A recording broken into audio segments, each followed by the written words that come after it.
Welcome to the money game, the winning rules to the money game for black people. Welcome back, brothers and sisters. Hopefully you've seen some of our other shows. If not, welcome to the money game. I bring you the money game show every week right now, once a week, right? But Stefan, my producer, he's there in the background, ready to bring it to you several times a week. We'll even bring it to you every day, but you got to let the TV channel know that you want to see more of the money game. We'll be happy to bring it to you. Now, we've set this up, almost like a live broadcast. We want to hear from you, brothers and sisters. We won't be able to, directly respond to you on the show, but we do want to hear from you. We want to hear your comments, your questions, suggestions, anything like that. We want this to be a dialogue, okay? So here's what you need to do. Go to Facebook or Twitter, all right? Use hashtag the money game. Hashtag the money game. Or if you want to reach me direct, you can reach me direct on Twitter at Daryl Muhammad. All right, at Daryl Muhammad, you'll see it there on the screen here in a minute. But we want to have a dialogue, brothers and sisters. We have to make talking about money, talking about economic empowerment, talking about how we're going to use money the way other people use money to be insulated, right? Economically insulated against all the things that are outside of our community. It won't affect us. Why? Because we're economically insulated. We have to start making that a conversation. Start having that conversation around the dinner table. It reminds me of a story that I heard the Honorable Minister Louis Farrakhan say. It talks about how Daddy Kennedy, right? Robert Kennedy and his father used to sit the boys down at the dinner table, and he used the dinner table, right, to cast the future of what he wanted his boys to be, cast the future on the direction that he wanted the Kennedy family to be. And that's what we have to start doing, all right? So welcome to the money game. My name is Daryl Muhammad, real estate investor, mentor, coach, entrepreneur, you name it, sales, marketing, professional, trained by the best of the best, networker, network marketing, trained by the best. But it wasn't until God blessed me to be a stockbroker. But since I wanted to be a stockbroker, because I wanted to be rich. I wanted to live the lifestyle that I heard about, that I saw in Lifestyles of the Rich and the Famous, right? Robin Leach. Some of you all remember that. I'm kind of giving you my age. But nevertheless, I used to see that and say, man, that's how I want to live. So somehow stock market got into my mind. Might have been Wall Street, but it got into my mind. And I thought about it. I said, okay, I can do that. I can become a stockbroker. God blessed me to be a stockbroker for one of the top 4 Wall Street firms. And that's when I learned, brothers and sisters, I learned the thing that makes the difference, that sets the pace, right? The ones that are dominating the money game, those that are winning. And I mean, like the Donald Trumps and the Warren Buffett and the Steve Jobs when he was living, those kind of people, they dominate something. They dominated because they were playing by different rules. They were playing by different sets of money rules, but this is not really different. They were playing by opposite money rules, right? They were playing by what I call winning rules to the money game, right? Now, I say for black people because we have to speak from our perspective, from our experience here in America. We have to talk about it from the unique situation, unique obstacles that we find ourselves faced with primarily as black people, right? It's no different than somebody speaking Spanish that's Spanish, right? It's from their culture, from their experience. That's what we're doing here on the money game, all right? So that's why I learned that there's 2 sets of rules to the money game. There's winning rules and there's losing rules. Right? Those that excel, dominate, they're obviously doing something different from you and I. They're playing by winning rules, winning money rules. Now, let me make myself clear. I'm not talking about techniques and strategies and should I buy life insurance or what kind? Should it be universal life? Should it be an annuity? You can get that from anywhere and everywhere.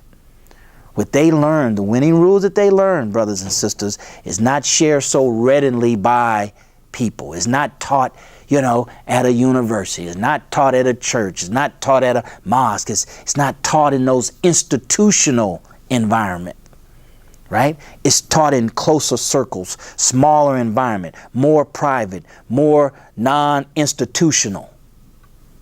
So that's what I bring to you. God has blessed me I'm going to share it with you, brothers and sisters. You want for your brother and your sister what you want for yourself. See, that's a golden rule. That's part of the golden rule of you treat people the way you want to be treated. See, that's part of that same golden rule.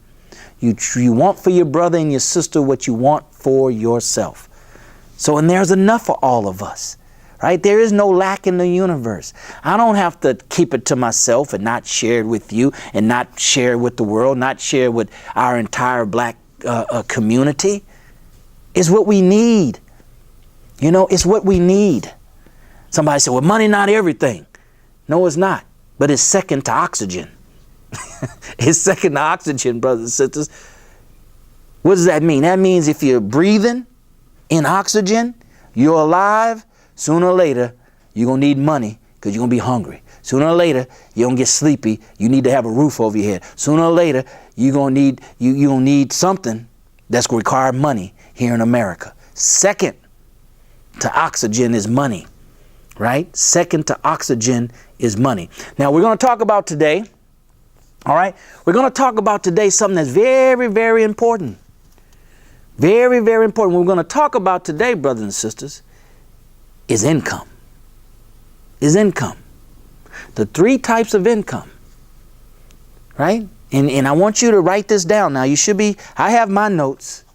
You should have your notes, right? The teacher shouldn't out-student the student. If the teacher got his book, her book, you should have your book. Teacher got notes, you should have notes, right? Teacher writing down stuff, you need to start writing down stuff, right? Don't let the teacher out-student the student, right? So write this stuff down. Here's the question I want you to write down as we cover the three types of income. Three types of income. What kind of income do I have? Out of the three, what kind do I have? Now, I'm going to break them down for the time that we have. We don't have a lot of time, but I want to break them down. Now, remember, brothers and sisters, this needs to be a dialogue that you and I have. It needs to be a dialogue that you have with your friends, your family, you know, and those that's closest to you. You need to know who you got close to you when it comes to money.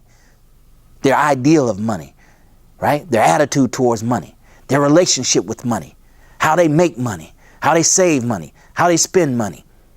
You need to know the folks that's close to you. You need to be unequivocally clear on their position when it comes to money, right? Just like you knew their position when it came to voting for the presidential election. You didn't have no problem asking them, well, who you vote for? I know you vote for Hillary. What? I know you vote for Hillary. So we got to do the same thing with money. Money. Three types of money. Let's start with the one that's most common. Let's start with the one that's most common. It's called earned income. Earned income. I'm going to try to take it slow because it might be the first time, hearing these terms and explanations and breaking it down like I'm going to do it, right? Three types. Number one is earned income. That's your job, right? That's your W-2 income, W-2 employee. Earned income. Now, here's what you need to understand about earned income, brothers and sisters. It's a trade-off between time and money, right? It's a relationship, one-to-one. You work, you get paid. You work, you get paid. You don't work, you don't get paid, right? It's fixed, right? It's fixed. It's time for money. Nothing wrong with it. There's nothing wrong with it. Never condemn or talk negative about money. Never talk negative about honest earnings, honest way of making a living. It doesn't matter if it's $2 an hour. Don't talk bad about it. It's an honest wage, right? It's honest work. So earned income, right? W-2 employee, paycheck, right? A job, time for money, right? Earned income is also, it's fixed. It's fixed. Daryl, we're going to pay you $50,000 a year. Fixed. That's it.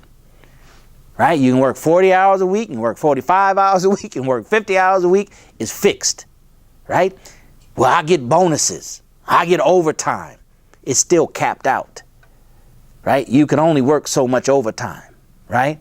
You get bonuses. It can only go up so high. You know, at the management level you're at, Stefan, if everything goes well, you get a 10% bonus. It's capped out. It's capped out, brothers and sisters. All right. Here's another thing you need to understand about that earned income. Now, all these things are very important. You receive earned income directly. You receive earned income directly, meaning you get it. The earned income is attached to your Social Security number. Social Security number, right? That's how they can track how much money you make. The IRS can track, the government can track how much money you make and how much taxes you should pay, because on your W-4 or whatever it's called, Ford form or whatever it's called, you write down your deductions, right? So they already have that in the computer. They already know. Let me see if he's going to be honest on his tax returns, or should we audit him? Because it comes in your Social Security number. All right. Now, here's the big thing that I've learned when I was a stockbroker, and Robert Kiyosaki talks about this in his book, Rich Dad, Poor Dad, and you should definitely get, and you can go get it off my website at darylmuhammad.net. But here's what you need to understand. W-2 employees get taxed the most. Out of the three types of income, W-2 employees' earned income gets taxed the most. Now, you might be thinking, well, I'm in the 15% tax bracket. I don't make that much. See, you have to understand, taxes is all the taxes, the different types of taxes. That's just called income tax, right? But what about taxes at the grocery store? Look on your receipt, it say taxes, don't it? Yeah. What about when you go and buy anything? It says taxes. You buy liquor, it says taxes. You buy a cigarette, it has a tax on it. You buy gas, it has a tax on it. You pay toll, it got a tax on it. It's just included in your toll, right? You got to understand how this system works and how your money plays a role. Now, here's the thing. If the government will take, or sales tax is 8.25 or whatever it is, if they're willing to take 8 pennies on every dollar, it lets you know how important money is. See, you and I be all 8 cents. Pfft. The government say, give it here.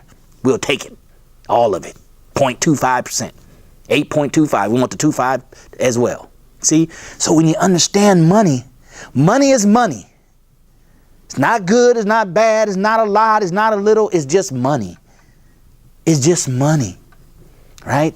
So it's taxed the most. So when you add up all those taxes, Robert Kiyosaki says, earned income wage earner can pay up to 60% of their money can somehow find its way to taxes. Find its way to taxes, right? You might not think Social Security is taxes. That's a form of tax. It's just you paying something. It's a tax. It's taxes, right? May not call it tax, but it might as well be called taxes because you got to pay it. You don't have no choice. Medicaid or care, whatever it is, that they take out off the top of your income before you get it. And then what's left, you got to pay your sales tax. You got to pay your cigarette tax. You got to pay your, what about your cell phone? That got a tax on it, PUC. They call it a fee. It's a tax. Your light bill, tax. Water bill, tax. Fee, tax. That means you don't have a choice. You got to pay for it. Tax. It's included, tax. So 60%, all right? You got that? That's earned income, earned income. The second type of income is what that you might hear if you've, gone to network marketing meetings and just read books by, Dave Ramsey or Susan Orman or whoever. You might have heard them use the term residual income. Residual income. Now, the difference between residual income and earned income is residual income is you do something one time, but you get paid more than once, right? You do something one time, you get paid more than once. That's residual income, right? Earned income, paid once. You do something one time, you get paid once. You got to go back to work to get paid. Go back to work, get paid. Residual income, you do something one time and you get paid over and over and over again. And it's all around you. That's how the rich get rich. They don't do earned income. They save that for us. They save that for employees. But corporations trying to set up residual income. Your cable bill. How many times did you sign up for your cable bill? Once. How many times you got to pay it? Month after month after month. Your cell phone bill, right? Your cell phone bill. Do they come to you every month and say, hey, you want this, you want plan A, plan B, or plan C? They don't do that every month. You sign up one time and you pay it month after month after month after month. Residual income, brothers and sisters, right? It requires below average or low involvement, right? Sometimes residual income, you have to prime the pump, right? You still have to do something active to keep that money flowing in. If not, it dies. All right. That's residual income. Network marketing, you still gotta, keep your organization active. You still gotta engage to keep your organization motivated. You might only work 5, 10, 15, 20 hours a week, but you still have to work that. You still have to be engaged to keep it going. You still gotta pump that well till the water comes up, right? You stop pumping it, it stops coming up, and you gotta pump it again. That's residual income, all right? Is where income outpaces the time invested. Okay? That's where income paces mean it continues to come in and your activity has stopped. Okay? Here's another thing. Residual income doesn't have any limit. It's limitless on how much money you can make with residual income. Earned income limited, residual income unlimited. It's technically unlimited, right? Residual income. How about taxes? Your taxes at the lowest tax level with residual income, right? And if you structure it properly, get with the right tax person, CPA tax person, you can pay close to 0% taxes on your residual income. All right. Now, residual income, it can be received or given to you under your Social Security number. Your Social Security number, or if you have an entity set up, LLC, SC, corporation, limited partnership, that kind of stuff, then it can be under the EIN number. EIN number. See, so you have an option there with residual income. You don't have an option with earned income. They have to distribute it to you under your Social Security number. But with the residual income, it can be Social Security number or through your entity with the EIN number. All right. Now, example of residual income, one that's very common and popular is network marketing. Right. Another one is traditional business. You're the owner and you work in that business. You're owner, you open a door or you work the business, to make sure it's running. You're an active participant, but you're not there every day. You're not there, unless you choose to, but you set it up hopefully to where you don't have to be there every day. You have managers to run it for you. All right. That's residual income. Last but not least is passive income. Passive income has all the benefits. It's very similar to residual income. The only difference is your involvement. Your involvement is very minimal, next to zero, right? Very minimal, next to zero. You don't have to prime the pump and keep it running. Minimum involvement, close to zero. That's what makes it passive. Now, brothers and sisters, if you get anything out of this, if any light bulbs going off in your head, any aha moments, if you got any thoughts, if you have any questions, I want to hear from you, right? I want this to be a dialogue. If you don't have anybody to talk to about money, right, then you can talk to me, right? And you want to talk to people who are qualified for you to talk to. You don't want to talk to people that don't understand money and talk to them about money, right? So we want to hear from you. I want to hear from you. Stefan wants to hear from you, right? So go to Facebook, go to Twitter, use hashtag #TheMoneyGame, or @DarylMuhammad. Give me a question. Give me a comments, right? Any ideas, any suggestions? Go ahead. I want to hear from you. And on future shows, we'll answer your questions. I'll give you shout outs, your name, where you're from. We want, money got to be fun, right? It can't be like that algebra class that you hated. It has to be fun. One of my mentors said, if you're not having fun, you're doing it wrong.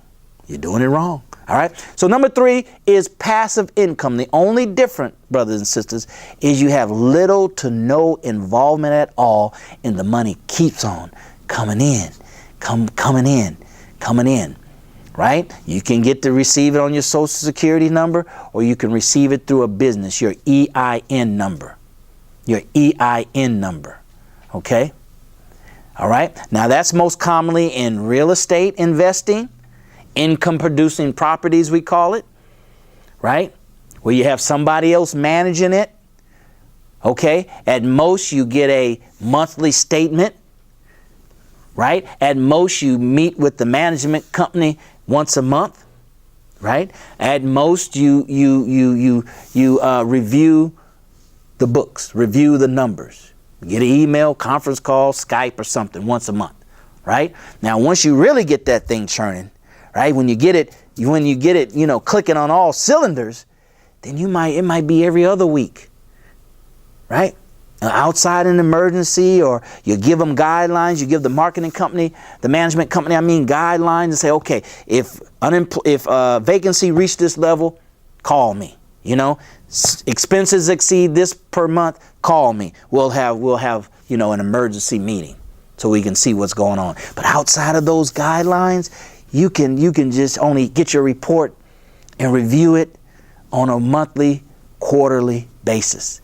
That's what's called passive income. Now, here's the thing that we have to understand, brothers and sisters, that if we want to be financially free, and we should want to be financially free, and financially free has nothing to do with being a millionaire, being a multi-millionaire, being a decamillionaire, being a hectamillionaire. It has nothing to do with that. Financial freedom is when your passive or residual income meets or exceeds your earned income, the money that you get paid for going to work. Once your passive or residual income meets or exceeds your earned income, you free.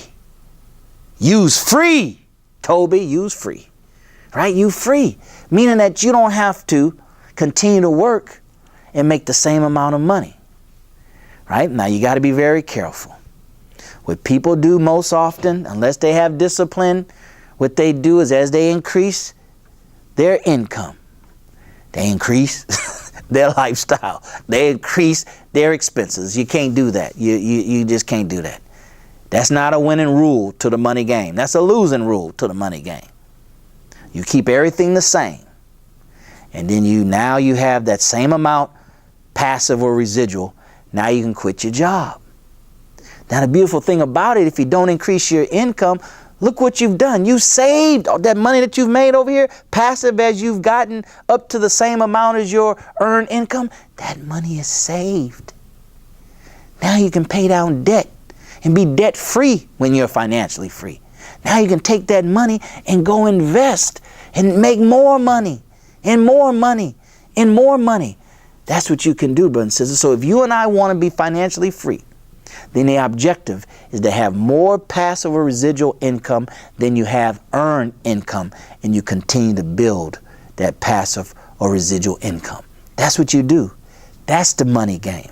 That's how you win at the money game. That's how you dominate at the money game. But it's a process. It's a learning process.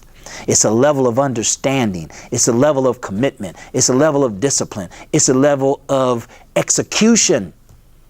It's something that you have to do for you and your family. It has nothing to do with anybody else. It has everything to do with you and your family and what you're doing to be more solid in your community, right? To be more solid in our community, brothers and sisters. So those are the three types of income. Now, which one do you have? That's the question I told you to write down. You should know that now.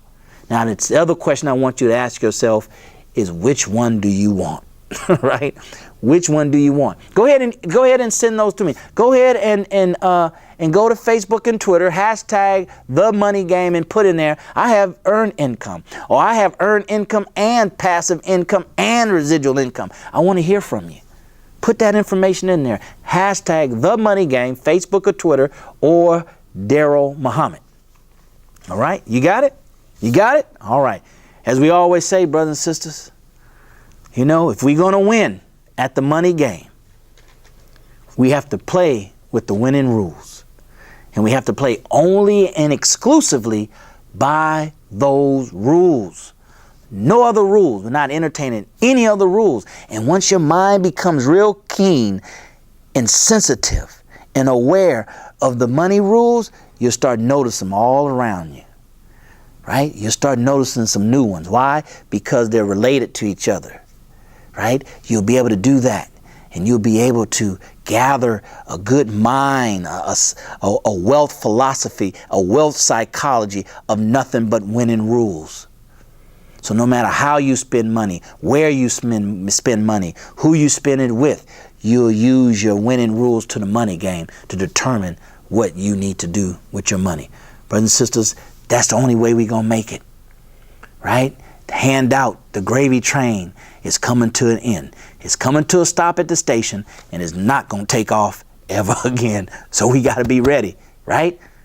Now remember, if you want to be a part of the solution and not a part of the problem, you and I have to make a conscious, deliberate, purposeful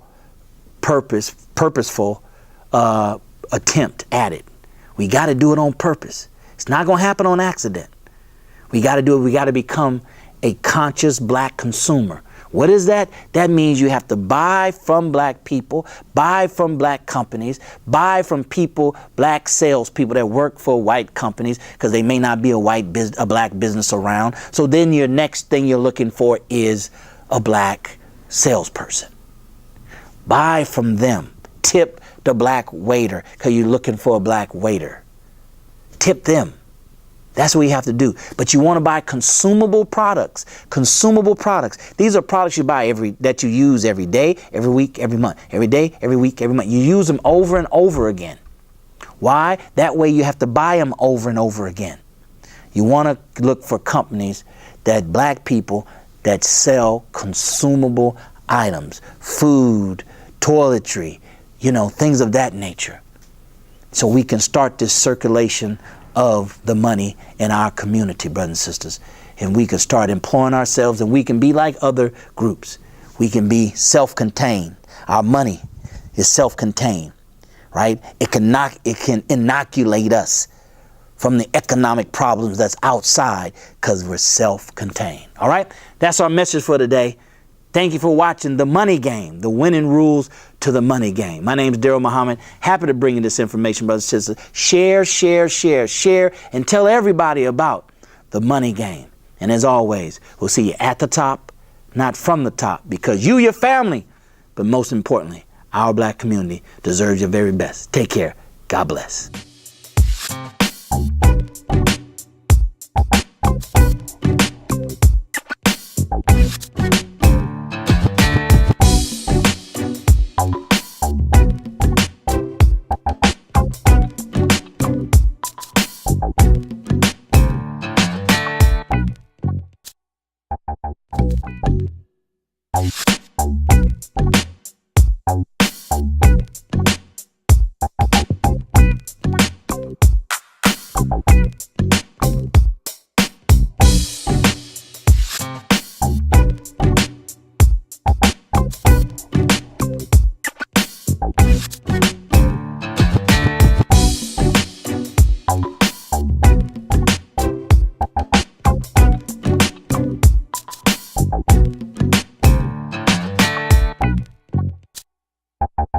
You